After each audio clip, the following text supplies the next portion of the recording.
We're all blessed with something that was unique to us, right? And that is our sole premise, is to not let anybody slow you down and to really reach your maximum potential and really fulfill your sole premise in life.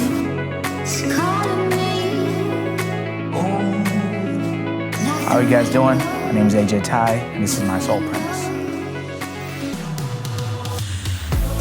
So, what got me into shoes, it's a big story. It's more of like where, you know, it's because we started with being very like poor, not having as much money as maybe our family did. And having 1 or 2 shoes a year to being able to afford what we can now is what really got me started. Is because our mom, being a single mom, did what she can, get us what we wanted, and then slowly around like age of 12, 13, I started doing little chores here, working, doing babysitting, and you know, got my Jordans that I wanted. Yes, my mom bought me some Jordans back in the day, more of the Randy Moss and stuff like that. But what really got me started into it is the hustle that I saw I had to do myself. And that's what the passion started. For everybody who knows me, knows the Air Jordan 1 is hands down my favorite shoe. And this shoe was done by Stingray Customs for me. This was done handmade, all glitter. He surprised me with these. He sent them. I did not expect these, but both shoes, it took 60 hours to get this done. It's all hand done with glitter. But you know, and he's one of those that he's just like, yo, just rock it. I'm like, I can't wait. That's art, man. Like, so that has to stay in the collection. The first shoe is the 1985 Jordan 1s, and I do have them today. Yes, I wasn't born, I was born in 87. I was born in 87, but having these shoes in the collection is, to a lot of people, is just to have them, but this is, I feel like, an ultimate grail, the 85 Jordan 1, right? A lot of people have this in their collection, but I cherish this because this is the first shoe that I actually went and purchased when I was 12, 13. Back then, it wasn't that hard to get some, you know, Jordans back in the day. Now everything is inflated, but this is always going to stay in the collection no matter what. The 2001 Jordan Mids, the Japan release. In this condition, I've had these for years now. These were numbered out of 7,500, but to have this shoe it's a whole nother level, man, because it's not a normal Air Jordan 1. This was something that they dropped. It was a Japan exclusive, and that's what I needed. I needed to have these in my collection. Well, I look at it this way. Sneakers, hip hop, and sports go together. It's the culture, right? That's regardless of what anybody says, they all somehow tie together. I feel like if it wasn't for like music or hip hop, shoes wouldn't really be as popular as they are. Like if you're going back, I'm talking about going back to Run DMC, back in the day, like that, like LL Cool J, Pete Rock, all those guys. Now you look at it, this Travis Scott, Drake. I feel now if it wasn't for the culture, as I put it, sneakers wouldn't be selling.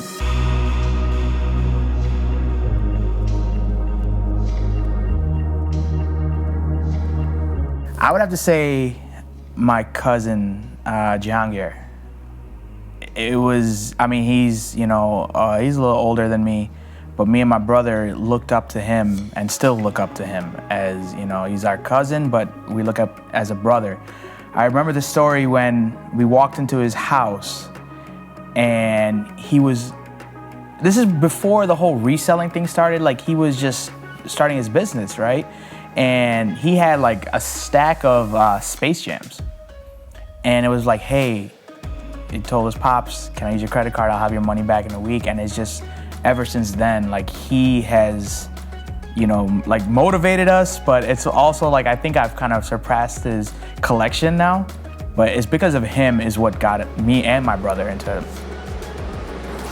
So where I'm right now, we're at MCC Academy, where pretty much I spent 15 years of my life, you know, giving back to the community. I worked here as in IT as the athletic director, and also I was running the facility. So what I want to kind of show you guys is where it started, right? Like inspiring the kids is something that I'm very big on.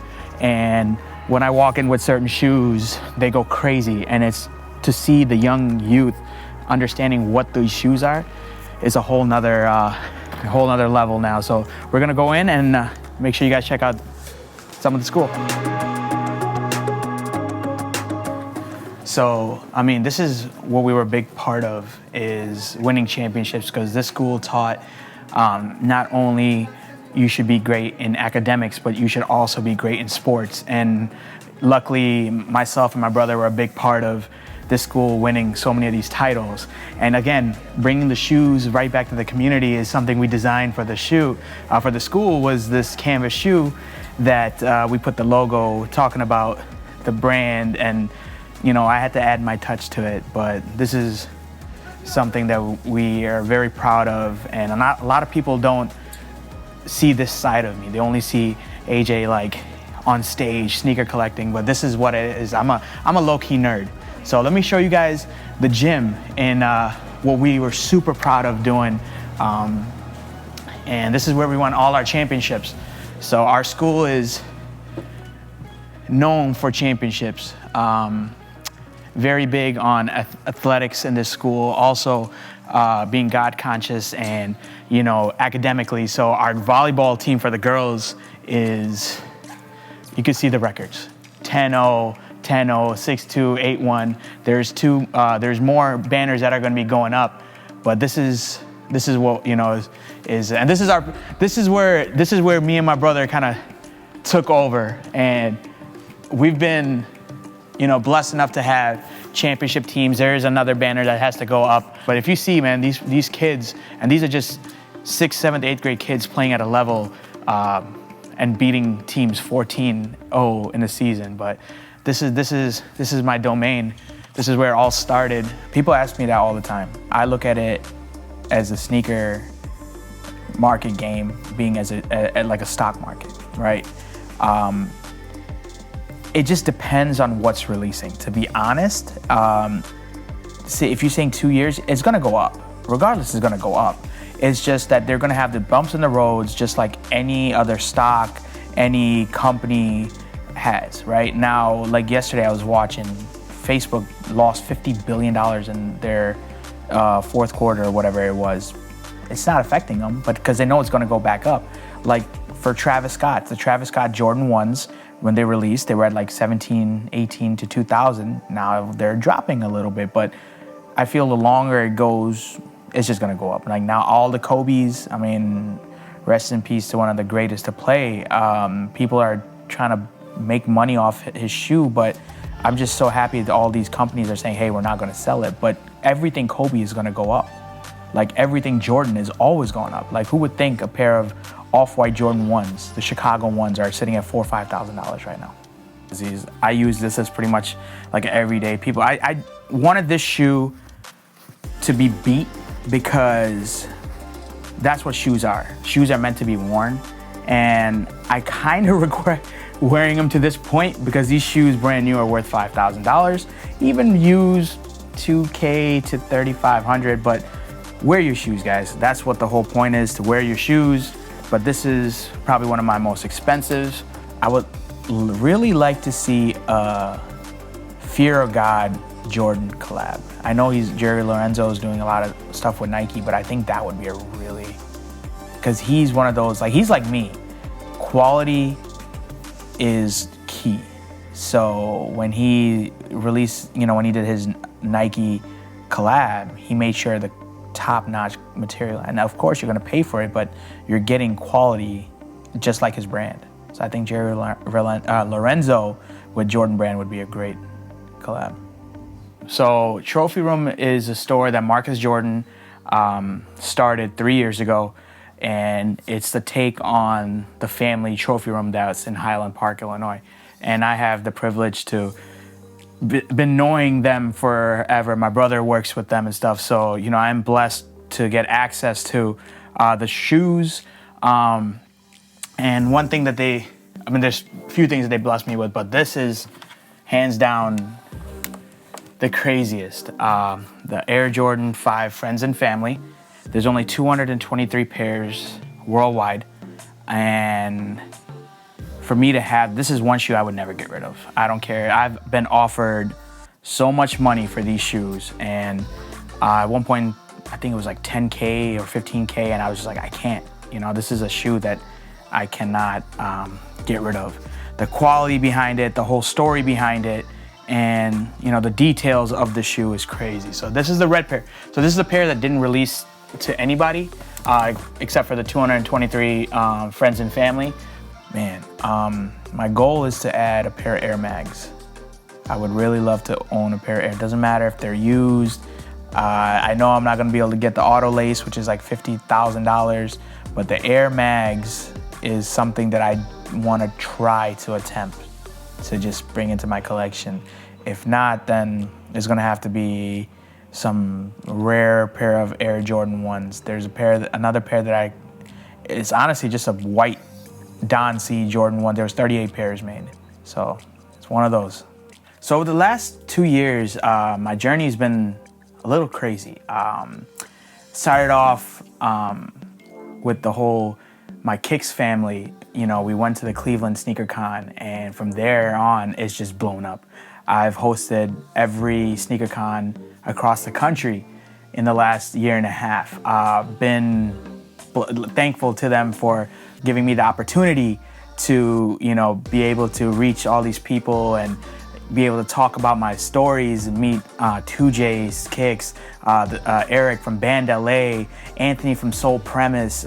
It's just on and on of who I've met. I've met so many like celebrities that have become friends of mine before. People who I used to look up to are now just texting me, you know.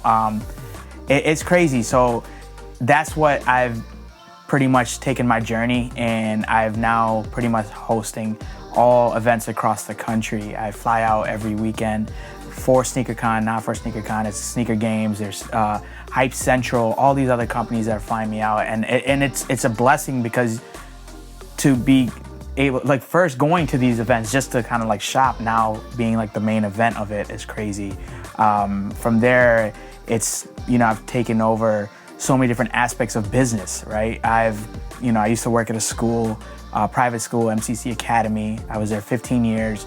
They put the whole mentality of me of focus, you know, it's an Islamic school, so the whole thing behind it is like focus, dedication, God first, and that's how I take every day is as a blessing. I'm actually now with Soul Tree as their creative director. Goat Shoe Care product, I'm one of their main ambassadors. There's so many different brands, you know. There's shoes that I'm actually designing with We Are Underdogs. So I just announced that last week. It's going to be a worldwide release, which is it's crazy to think. Yes, it's not a pair of Jordans, not a pair of Nikes, but to have your own signature shoe it's just mind blowing. So that's something I want you guys to join me on this journey. You guys won't be disappointed. All right, guys, this is AJ. Thank you guys so much for watching. Let me know what your soul premise is.